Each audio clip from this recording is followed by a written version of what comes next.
नमस्कार मंडळी, तुमचं पुन्हा एकदा स्वागत आहे एका नवीन आणि महत्त्वाच्या अपडेटमध्ये। आजचा विषय खास आहे कारण तो थेट महाराष्ट्रातील संजय गांधी निराधार योजनेच्या लाभार्थ्यांशी संबंधित आहे। जर तुमच्या घरात दिव्यांग व्यक्ती असतील, विधवा महिला असतील, ज्येष्ठ नागरिक असतील किंवा गंभीर आजाराने त्रस्त कोणी असेल तर हा व्हिडिओ तुमच्यासाठी खूप महत्त्वाचा इम्पॉर्टंट ठरणार आहे। आता सध्या राज्यभरात दोन महत्त्वाच्या गोष्टींवर भर दिला जात आहे। पहिली म्हणजे लाभार्थ्यांनी आपली सर्व आवश्यक कागदपत्र तहसील कार्यालयात वेळेत जमा करणं आणि दुसरी म्हणजे जे दिव्यांग बांधव आहेत ज्यांची माहिती दिव्यांग सहाय्यक पोर्टलवर नोंदवणं किंवा त्यांचा प्रोफाईल तयार करणं, या दोन्ही प्रक्रिया सध्या जोरात सुरू आहेत आणि यामध्ये थोडीशीही चूक झाली तर पुढे अडचणी निर्माण होऊ शकतात। पण इथे एक महत्त्वाची गोष्ट लक्षात येते, या सगळ्या प्रक्रियेत काही ठिकाणी प्रशासनाचं आणि काही ठिकाणी स्वतः लाभार्थ्यांचं सुद्धा दुर्लक्ष होताना दिसत आहे आणि याच दुर्लक्षामुळे अनेकांना मिळणारे लाभ अडकू शकतात। म्हणूनच आज आपण या सगळ्या गोष्टी अगदी सोप्या भाषेत आणि स्पष्टपणे समजून घेणार आहोत, जेणेकरून तुम्हाला पुढे कोणतीही अडचण येणार नाही। आता सगळ्यात महत्त्वाचा प्रश्न निर्माण होतोय, ज्यांना मार्च महिन्याचा हप्ता अजूनही मिळालेला नाही त्यांचे पैसे नेमके कुठे अडकले होते? आणि त्याहून महत्त्वाचं म्हणजे ज्यांना या महिन्यात रक्कम मिळाली नाही त्यांना एप्रिलमध्ये तरी पैसे मिळणार का, हा संभ्रम अनेक लाभार्थ्यांच्या मनात आहे। विभागाच्या पातळीवरून जी माहिती समोर येते त्यानुसार ट्रान्झॅक्शन फेल ही मुख्य कारण सांगितलं जात आहे, म्हणजे काही तांत्रिक अडचणींमुळे पैसे लाभार्थ्यांच्या खात्यात पोहोचू शकत नाहीत असं स्पष्ट केलं जात आहे। पण दुसरीकडे तहसील कार्यालयामधून वेगळीच माहिती दिली जाते। तिथून सांगितलं जात आहे की आमच्याकडून सर्व प्रक्रिया पूर्णपणे व्यवस्थित झाली आहे आणि 24 ते 31 तारखेच्या दरम्यान पैसे खात्यात जमा होतील। पण इथेच गोंधळ वाढतो, कारण प्रत्यक्षात अनेकांना अजूनही पैसे मिळालेले नाहीत। विशेष म्हणजे जेव्हापासून डीबीटी सिस्टीम लागू झालेली आहे तेव्हापासून जर एखाद्या लाभार्थ्याचे पैसे काही कारणाने अडकले तर ते पुढे लगेच मिळालेले दिसत नाहीत। त्यामुळेच अनेकांच्या मनात शंका निर्माण होते की आता हे पैसे पुढे मिळणार तरी आहेत का। आता इथे सगळ्यात मोठी चिंता तयार होते, कारण आतापर्यंतचा अनुभव बघितला तर जे पैसे एखाद्या महिन्यात अडकतात ते पुढच्या महिन्यात एकत्र येतात असं फारसं दिसत नाही, किंवा त्या लाभार्थ्यांसाठी वेगळी डीबीटी करून थकबाकी दिली जाते असंही क्वचित पाहायला मिळतं। त्यामुळे सगळ्यांच्या मनात एक मोठा प्रश्न उभा राहतो, आपले पैसे खरंच मिळणार का नाही। आता तहसील कार्यालयातील अधिकारी जे सांगत आहेत त्यांना सरळ चुकीचं म्हणणं सुद्धा योग्य ठरणार नाही, कारण ते सुद्धा त्यांच्या पातळीवरून माहिती देत असतात। पण तरी सुद्धा प्रत्यक्षात पैसे खात्यात येत नसल्यामुळे मनात शंका राहतेच। म्हणूनच मला वाटतं याबद्दल तुमचं मत महत्त्वाचं आहे। तुम्हाला काय वाटतं, नक्की पैसे येणार का? कमेंटमध्ये नक्की सांगा।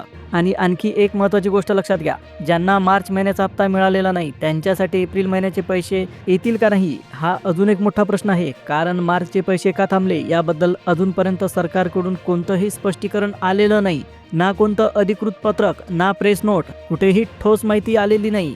त्यामुळेच हा विषय अजूनही संभ्रमात आहे आणि लाभार्थ्यांमध्ये अनिश्चितता कायम आहे। म्हणजे सध्याची परिस्थिती अशी आहे, तुमचे पैसे नेमके का थांबले याचं स्पष्ट आणि ठोस उत्तर कुठूनच मिळताना दिसत नाही। हीच खरी अडचण आहे। पण ज्या लाभार्थ्यांना मार्च महिन्याचा हप्ता मिळालेला नाही त्यांच्या बाबतीत जर खरंच ट्रान्झॅक्शन फेल हेच कारण असेल तर विभागाने याबद्दल सरळ आणि स्पष्ट भूमिका मांडणं सुद्धा अत्यंत महत्त्वाचं इम्पॉर्टंट आहे।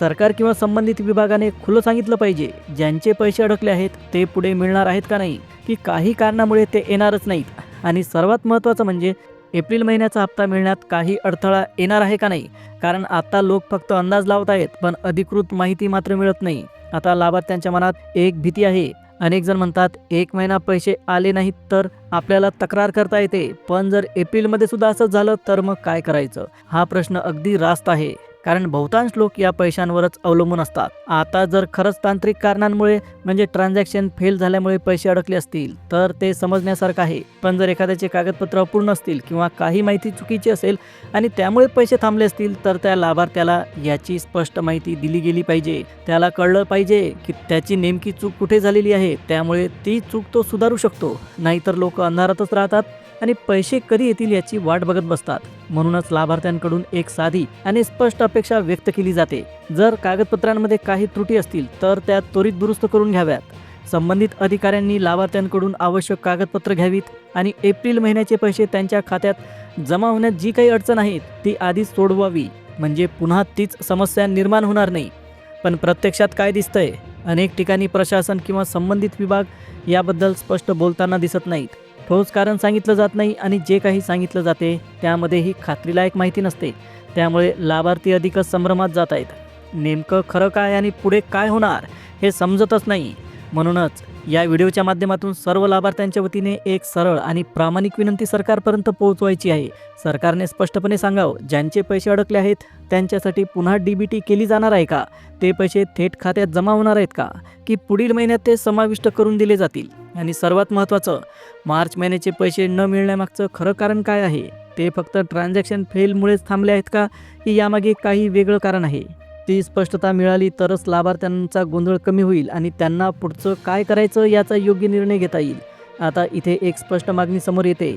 ज्या लाभार्थ्यांच्या कागदपत्रांमध्ये कोणतीही अडचण नाही, त्यांना एप्रिल महिन्याचे पैसे नक्की मिळणार आहेत याबद्दल सरकारने सरळ आणि ठोस माहिती द्यायला हवी.